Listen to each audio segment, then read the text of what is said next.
Even in Egypt, I saw it on billboards, certain products. One was cigars, a Semiramis brand of cigars. And then where it got driven home to me, we had an air base, a small auxiliary base out in the desert in Iraq, just a few miles north of the ruins of Babylon. I've been to the ruins of Babylon. And because our air base was just a few miles to the north there. And one evening we were flying over from Cairo. We were to land there at that Habaniya was the name of the base. Habaniya, because a little village right next door named Habaniya. And a sandstorm came up and closed the base. And so we said we'd have to go on to Baghdad, and which is only just maybe 40 miles on over there. Because every time we went over there and turned, headed south, we could see Baghdad over there in the distance. So Baghdad, though, didn't have a runway that was quite long enough for our big plane. So what we had to do, the pilot had to slow the plane down as much as possible. And as soon as we touched the ground, it had to drop full flaps. You got it, worked with planes like that. And we thought we were going to take off again before we stopped. But I tell you, by doing that, dropping full flaps, we got it stopped before the end of the runway. But we're going to have to spend the night in Babylon. And the only military presence in Baghdad, the only military presence we had in Baghdad was a master sergeant. And he was stationed with our legation there, our government legation. We didn't have a full embassy in Baghdad. We only had a legation and this master sergeant. And so they had told him the plane was coming, and so he was at the airport to meet us. And he took us into town and put us in Baghdad's main hotel, which is the Semiramis. Well, I was really interested in the name then. And I got to asking about, well, who is Semiramis? I'm seeing this name all over the Middle East. Well, they said Semiramis, and by the way, the story of the Tower of Babel is a well-known story all over the Middle East. It's not just in the Bible. The Muslims know all about it. All the other Eastern religions know about it.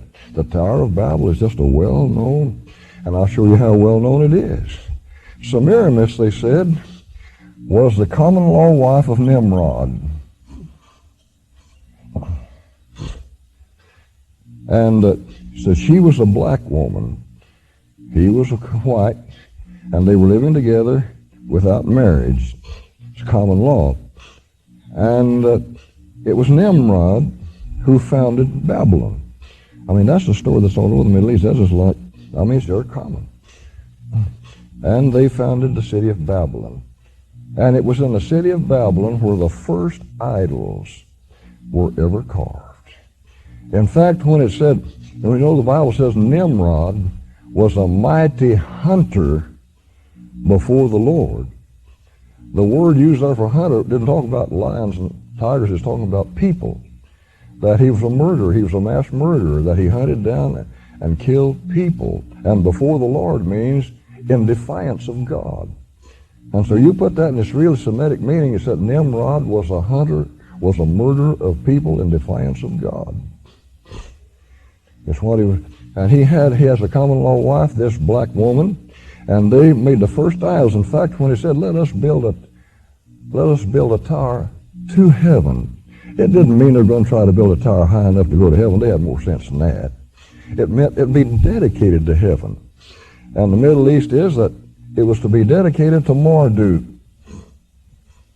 which was typified by the sun. Worshiping Marduk, you worship the sun. And then that's the reason God came down. It had a terrible beginning, a terrible thing. And God came down and cursed them there and cursed the languages. And in fact, our English word babble, a person's a babbler. It comes from the same situation. And because of its background, we feel that here, when we're talking about Babylon here, we feel sure it's not the city that was there one time, that it's a type of the political and religious organization. By the way, that night I spent in Baghdad, I kind of feel like I might all just tell you this because it's a little bit off the subject, but yet to show you what kind of world we're living in. After we had eaten that night at the Semiramis Hotel, and it was outside on a terrace up over the Tigris River, and there was a boat of men down in Tigris River, and they were playing something like a flute, I tell you, it was something out of the Arabian Nights. As we sat there on that, and after we'd eaten that night, and there was a big old chameleon lizard there on the wall. The master sergeant said, would you folks like to see some of the city? Sure, man, we'd like to. He took us down those streets, and boy, sure was glad there was a whole crew of us and him alone. Well, about 5 on the crew, I guess, I counted. And we went down dark streets that you could almost reach out your hands on both sides and touch the buildings. And so into the drive, as we go past doorways, there would be, we'd see there were people in the doorways, not a word, totally silent. But he took us out to this place, and there was a big building. And there was a 10-foot high fence, solid fence built of bamboo, where you couldn't see through it, around out here. And he took us to a gate and into there. And on the back of this, about a 2 or 3 story building, they had a big porch, open porch built on the back. And out here inside this garden, there were tables. It was just a bare ground, but tables all out there. It was just full of men. And up on this porch, they had about 8 women belly dancing. Well, right at that point, I wish I'd stayed in the hotel, but man, I wasn't about to get out on those streets, because I couldn't have found my way back to the hotel anyhow. And while we're sitting there, the women began to circulate, other women began to circulate through the audience to pick up men for sex, go inside the building there, and they charged them. And then they come back up. Well, this one woman came to our table, young woman, she looked like she'd been about your age. And she came to our table. It's a proposition that, well, nobody at our table was interested at all. And this master sergeant had been there before, and suddenly she fell down on the ground and grabbed him around. Well, first she told us. She said, I am from Tel Aviv in Israel. And she said, I was just walking down the street one day, and I don't know what happened. When I came to, I was on a plane headed over here. And just about that time, she fell down on the ground and grabbed him around the leg, and that master sergeant said, man, we got to get out of here. We're in deep trouble. And he just pulled her away and threw her over the ground with his legs, and he said, let's get to this exit. And just before we went through the door, I looked back, and I noticed there was 2 big old burly Arabs, big old whips just like horse whips in their hands, standing on each side of the stage up there. And as I looked back, those 2 big old boys had come back there, and one had grabbed her by the hair of the head, was dragging her across the ground up toward the building. And when we got outside, I said to the master sergeant, what are they going to do? He said, they're going to take her inside and whip her with those whips until she's unconscious. And then they'll put her back out on the stage and put her back out there to pick up some men. He said, these are slaves, you realize. And they're from all over the world. They're from Cleveland, Ohio. They're from Detroit, Michigan. They're from New York City. They're from Dallas, Texas. Most of them have been runaway kids, were picked up off the streets. And I said, well, how long do they last? That if every night they have to spend all night with one man after the other. He said the normal length of life for them after they get in this is 5 years. He said after they kind of wear out, no good anymore physically, then they kill them. And that's legal in Iraq. That's the kind of a place where Saddam is. And in those Middle East countries, they don't only have harems of men, of women, they have harems of boys too, because homosexuality is just a common way of practice among the Muslim nation. And there are thousands of boys and girls and young people that have been kidnapped from all around the world that are in those harems and in those places, sex slaves. And our government knows it. But do you think Bush or anybody else is going to do a thing about it? No, because that's an oil. 12 nations in the United Nations have legalized human slavery. We had an air base close to Sana'a, the capital city of Yemen, and it was a real charge to walk down the main street of Yemen, and on both sides of the street you see these big wicker cages. Well, I'll say big, maybe about that high, looked like big bird cages, except there was a human in each one of them, a young person. They were for sale, some of them just outright for slaves, and some for sex. They were from everywhere on earth. You could walk down there and see a young girl in one of those wicker cages from Dallas, Texas. You could see one from Detroit, Michigan. And you could see them also from China and from Japan and from Australia and from England and from France. They've been stolen off the streets. There are thousands of them in the Middle East. in slavery, and our government is fully aware. And most of those harems are owned by the big shots because the common person don't have enough money to own a harem. It's the government leaders and the bigwigs that own these harems. Some of those 20 and 30 men or 20 and 30 women in their harems. Our government knows all about it. The United Nations knows that we got 12 nations that have legal human slavery. And those butts set up there on the behinds in New York City and lie to each other over the tables, and nobody does anything about anything. That's the rotten world. You see, the Muslim religion is the world's fastest growing religion today. You see, in the Muslim religion, a woman does not have a soul. A woman is only put here for the benefit of men and so that children can be born. And the only way a woman can get to paradise is to make herself a slave to some man. And the Muslim religion, now they won't tell you this, but in the Muslim religion, every man is going to have 12 women in paradise to satisfy his sexual urges. And that's the only way a woman can get there, is to be a sexual bait for a man in paradise. Because women don't have souls. Well, that doesn't mean anything to them, to shoot one of these women's words out, whip her with whips until she's unconscious. It's just like whipping a horse. And over there, they don't have any humane societies. I mean, it made me sick to see the way they abused animals in all those countries. And but that's the kind of world we're living in. We're living in that kind of a world. The whole Middle East world, the whole Muslim world, it's absolutely so terrible that I've had nightmares ever since I was over there. That night was one of the worst things I saw in all of the time being overseas. But we talk about Babylon in the end time. It's a type of the hellish political setup under the beast and the hellish religious church under the false prophet. But we're going to let's read about it now. Well, just in Revelation, I'm not talking about something I heard. I'm talking about things I saw with my own eyes.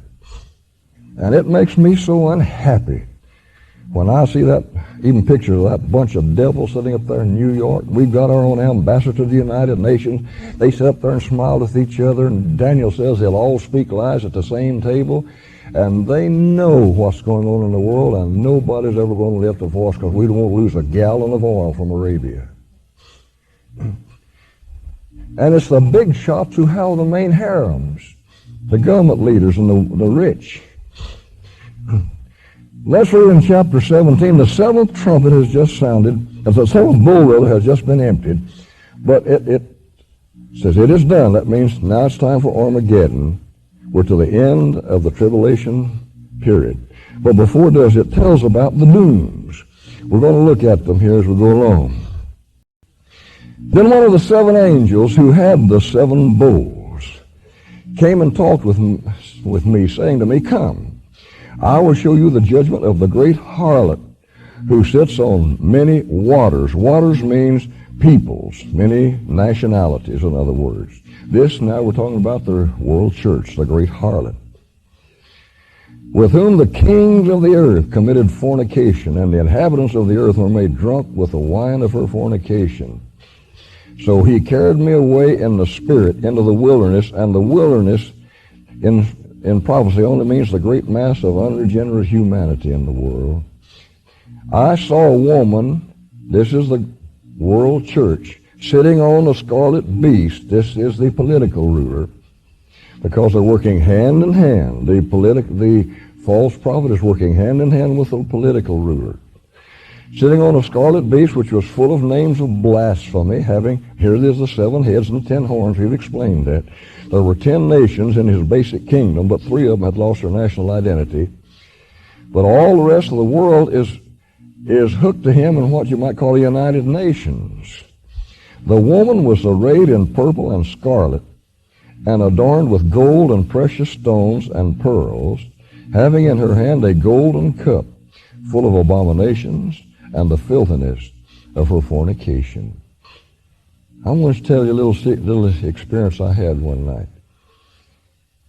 In Grand Island, Nebraska, while I was staying at the Air Base, I was real good friends to the priest there who worked in the cathedral. he wasn't the main priest because that cathedral there was the head of the diocese, and so the bishop was there too. But he was the junior priest, I guess. He was just a young man in his maybe 30. He and I got to be real good friends. And I was sitting one night in the bishopric, and we were talking. And I looked up on the wall, and there was a big picture of the Virgin Mary on the wall, and it was exactly what's in this verse. She was holding a golden cup in her hand, and in the picture she was dressed in purple and scarlet, and she was adorned with gold and precious stones. I mean, it was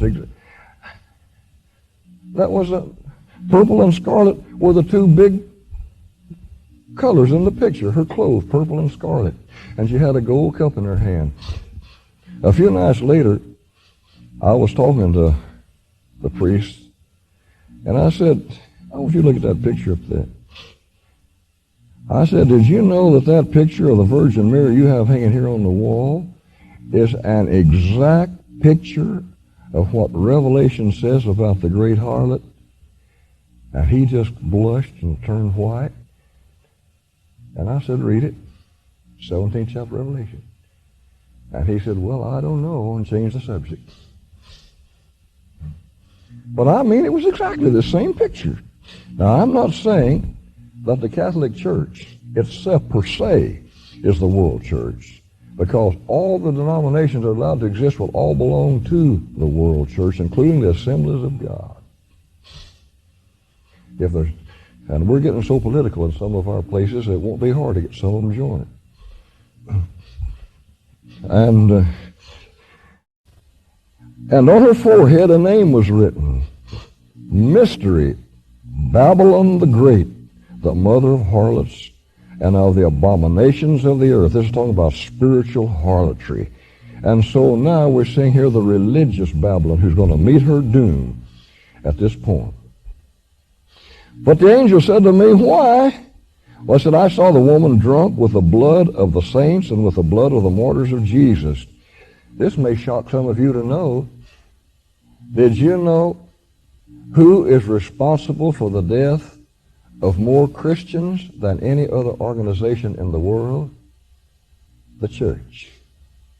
The organized church, and especially the Catholic Church. So it's the Inquisition, not the church. More people, I read this one day, the actual total, more people have been slain in the name of religion than in the name of any other movement on earth. And she was drunk with the blood, because as this world church amalgamates itself, everybody who won't associate with her will be slain. And in fact, it's already going on. When I saw her, I marveled with great amazement.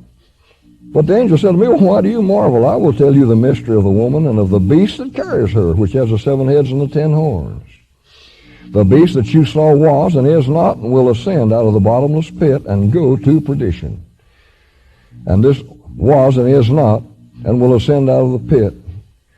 Of course, I frankly still don't know but what is Nazism.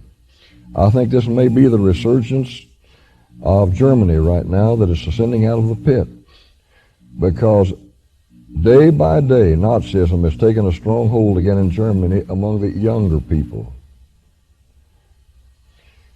The beast that you saw and was and is not will in him, and those who dwell on the earth will marvel, whose names are not written in the book of life from the foundation of the world, when they see the beast that was and is not and yet is. Here is the mind which has wisdom. The 7 heads are 7 mountains on which the woman sits. And it's an interesting thing here. Of course, mountains in prophecy refers to nations or governments as well as mountains. But it's an interesting thing that the city of Rome sits on 7 hills. It's always been known as the city on the 7 hills. And some many, and I personally think that myself, of course, now I can't be definite with it, that the world church will probably headquarter itself in what's now the Vatican City in Rome. But now I can't prove that with the Bible, so I can't say that. And we brought this in the other day in verse 10. There are also 7 kings. 5 have fallen, 1 is. Now, the one that is, in the times of Revelation, of course, was the Roman Empire. So he said, well, now 5 have already fallen. That would be 5 who had particularly been involved in the history of God's people, Israel. It was Egypt, Syria, Babylon, and it had gotten to be such a burden that when only 12% of Russia belonged to the Communist Party, but the church had become such an awful thing until it wasn't difficult at all for the people to rise up and destroy it, because it had become absolutely the thing that he's talking about here. And I want you to know, and I'm not saying this to be at anybody, I really deplore the political organization that's even grown up in our Assemblies of God. And I deplore the religious organizations that have grown up in so many of our denominations. God never intended, now you listen to what I'm saying, God never intended for a church organization to become political. And that's the warning he gives here, to stay out of them. Stay out of it. And the only reason, I'll tell you right now, a little by little, our local sovereignty is being robbed from us. But I believe we're so close to the end right now. I told Marilyn the other day, I wish I knew, but we're so close to the rapture, but I said, I wish I knew if Jesus wasn't going to come right away, we could right now have another big Holy Ghost revival, and I'd be one of the first ones in it. Amen. But he's talking about it. And some of the things he said here, I want you to, verse 9. The kings of the earth who committed fornication and lived luxuriously with her will weep and lament for her when they see the smoke of her burning, standing at a distance for fear of her torment, saying, Alas, alas, the great city Babylon, that mighty city, for in 1 hour your judgment has come.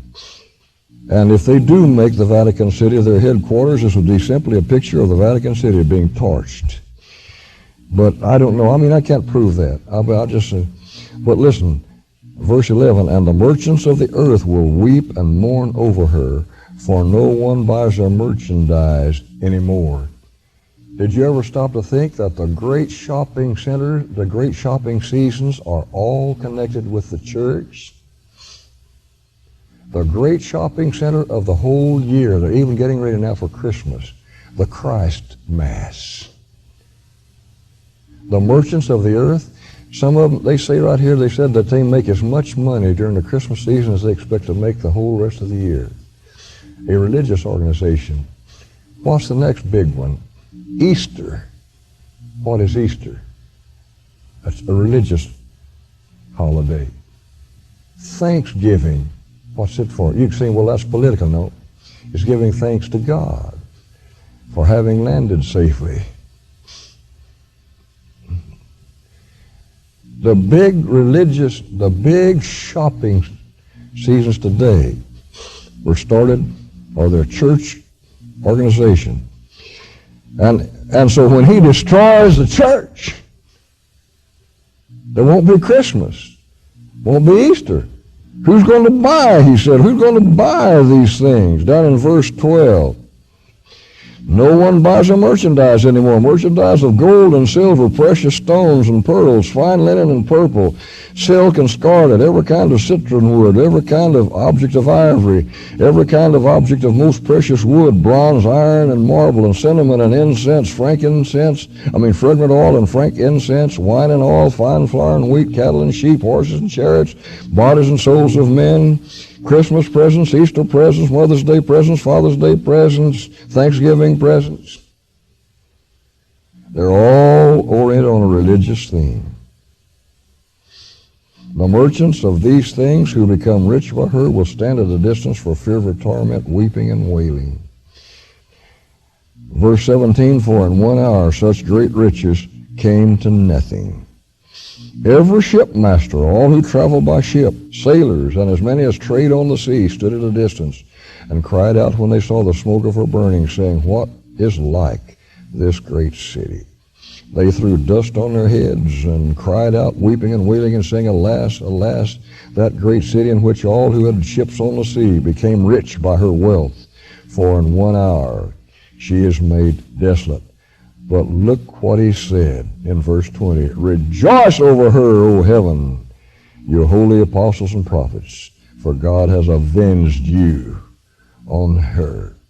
Who killed the prophets through the years? The religious in the Old, it was the Pharisees and Sadducees in Jesus' day. All through the Old Testament, Jesus said one day, you're no better, your fathers killed the prophets and you build their sepulchres. That's what Jesus said. It has been the religious organizations that has killed the saints of God all through the millenniums. There has never been any government that has destroyed as many Christians as political church organization. And they all have the culmination right here. But just before the tribulation ends, the beast, being prompted by the other kings that rule with him, destroy her. But he saves the false prophet alive because I guess they're good friends or something. After all, it was a false prophet that made that statue of him speak without any radio or electronics. So I guess he kept him for that reason. And so we will continue in, in verse 22 it said, the sound of harpists, musicians, flutists, and trumpeters shall not be heard in you anymore.